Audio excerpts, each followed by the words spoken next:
Znači, nakon 7 izdanja Bloomsdaya gledam sad ove materijale i sjećam se svih ovih trenutaka i što se sve izdogađalo u zadnjih, kažem, 7 godina u Puli. Nikad u životu nisam bio uzbuđen, nikad nisam imao tremu do ove godine.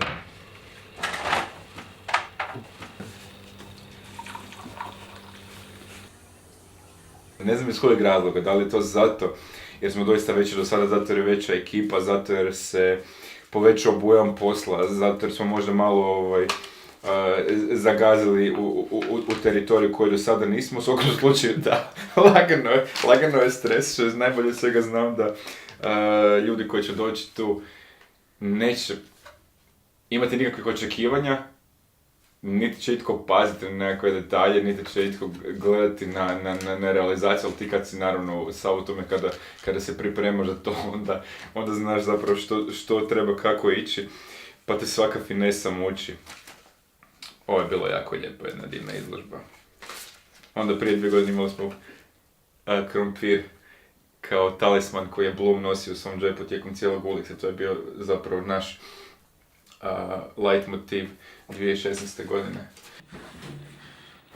Ove ćemo godine posvetiti Bloomsday Mati Čvrljaku, akademskom kiparu koji je preminuo ove godine, a zapravo zaslužan za lik Jamesa Joycea koji imamo pred Zlatnim vratima, odnosno ispred kafea Ulix. Nemamo vremena, moramo ići u Pulu, moramo otvoriti izložbu, moramo otvoriti Bloomsday. It's been a while since I've seen your face, since you've been around, since I've been this way. Nalazimo se u Gradskoj knjižnici i čitaonici Pula, od samog početka Bloomsdaya u Hrvatskoj jedno od naših uporišta, moram reći, stvarno.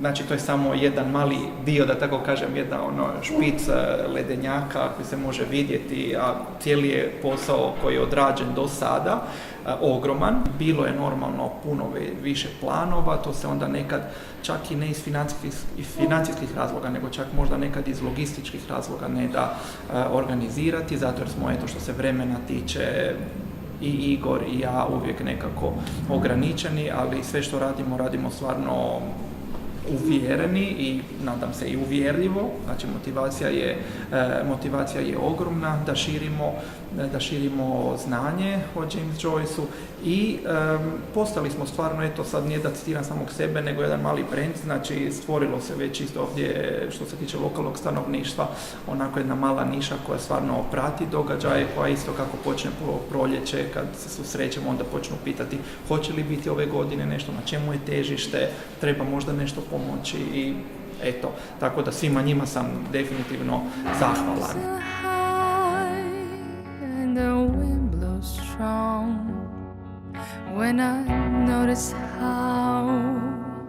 Prošle godine sam došao na Bloomsday preko poznanstva sa jednim od organizatora, zvao me da držim hip-hop radionicu i to je prošle godine bilo stvarno fantastično. Malo nas je oluja zadesila, pa odaziv nije bio onako kako smo očekivali, ali klinci koji su došli, stvarno je radionica bila fantastična i ove godine su me zvali opet jer je očito stvarno bilo dobro. Osim toga, preko također poznanstva počeo sam raditi PR za Bloomsday, počeo sam voditi društvene mreže, snimati videe za promocije na društvenim mrežama, također moram trpiti Igorove ispade nekad, koji su nekad stvarno nemogući, ali još uvijek smo prijatelji i ja sam opet na Bloomsdayu. 8. nadam se da će me zvati na 9. Nadam se da će mi ostati ova uloga voditelja društvenih mreža i vidimo se na 9. Bloomsdayu. You are missing long on me. Okrugli stol prije svega bio je na tematiku biti žena in, odnosno out u Hrvatskoj, tako da raspravljali smo o Istanbulskoj konvenciji, pravima žena, s obzirom na to da su bili predstavnici Zagreb Pride-a uz irsku veleposlanicu i organizatora Bloomsdaya Igora. Raspravljali smo i o pravima LGBTQI zajednice kako bi zapravo vidjeli koji su možda problemi, kako ih riješiti, kakav je sam neki mentalni sklop u Hrvatskoj i kako samo naše djelovanje kao nekih socijalnih aktivista doprinosi samoj zajednici. you're mine. Oh, Na Bloomsdayu sam bila pozvana od strane organizatora, ali zapravo je to bio nekako meni najveći poticaj da se uključim jer su toliki entuzijazam pokazali i tako su predstavili taj festival, znači baš su mi onako detaljno pisali o čemu se radi i kad sam i sama malo pogledala šarolikost aktivnosti koje festival obuhvaća i temu i o čemu se radi u cijeloj priči, nekako mi je bila baš velika čast sudjelovati u tome.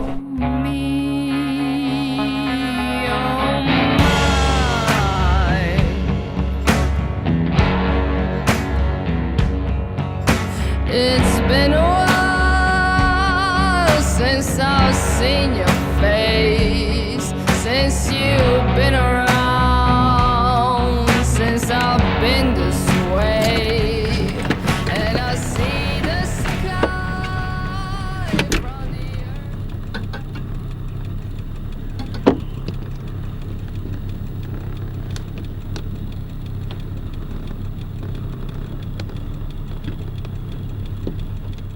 For us as an embassy, this cultural festival is really, really important. It has such a strong connection to James Joyce. Bloomsday is celebrated in over 50 places around the world, but Croatia should be very proud because James Joyce actually lived here and wrote here, and there is that really strong connection that he had through the time that he spent in Croatia at that time. Life moves so fast, I'll go slow. Evo, upravo smo završili sa tradicionalnim skupom za nastavnike engleskog jezika Istarske županije. Želimo se svakako zahvaliti kolegicama koje omogućuju prvenstveno svojim dolaskom na ovakve skupove. Danas je to i subota ujutro, veoma je vruće vani, škola, nastava, odnosno i puno obaveza i već gotovo, no stvarno odaziv je i ove godine bio veoma dobar, jako smo zadovoljni. 30-ak kolegica i kolega je bilo s nama, raspravljalo se, počeli smo sa Joyceom, znači jedan ovako filološka analiza teksta i kako se je razvijao Joyceov tekst od svog začetka, da tako kažem, do onda završne verzije. Toliko smo sretni što smo uspjeli ponuditi stvarno još jedan mali bonus, zato je s nama bila Mia Gonan iz Zagreb Pride-a koja je publiku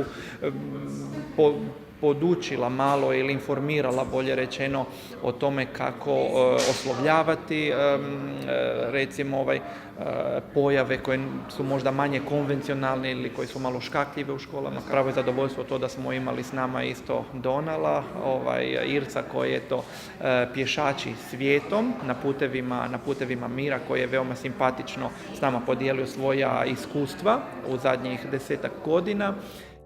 'Cause when the world moves so fast, I lose my sense of taste, and I cannot see clear the things I hold so dear. There's no better you. Od Seta, Stepa, Kelly plesova, Shonosa, sve objedinjujemo u jednoj školi. Tu smo sada na Bloomsday Croatia u ime James Joycea, irskog pjesnika, za njegov festival, pa eto, energija je super, drago nam je da smo ovdje i nadam se da ćemo doći sljedeće godine isto.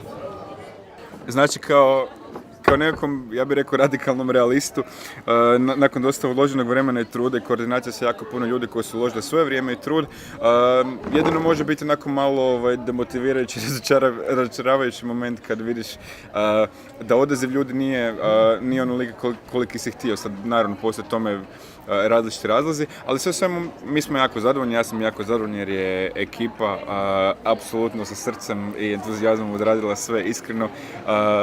Ono što je najbitnije, mi smo se jako dobro zabavili i jako smo se družili, mislim imamo jako lagan, neopterećen odnos i zato evo je došlo do 8. izdanja, zato vidim i buduća izdanja i zapravo se nekako sve svodi onda na pozitivnu energiju koja proizlazi iz različitih strasti, kreativnosti, oblika kreativnosti, ljudi koji sa svojim zapravo sa svojom osobnošću doprinesu nekoj zajedničkoj viziji Bloomsdaya, a to je zapravo promicanje kulture, tolerancije i mira.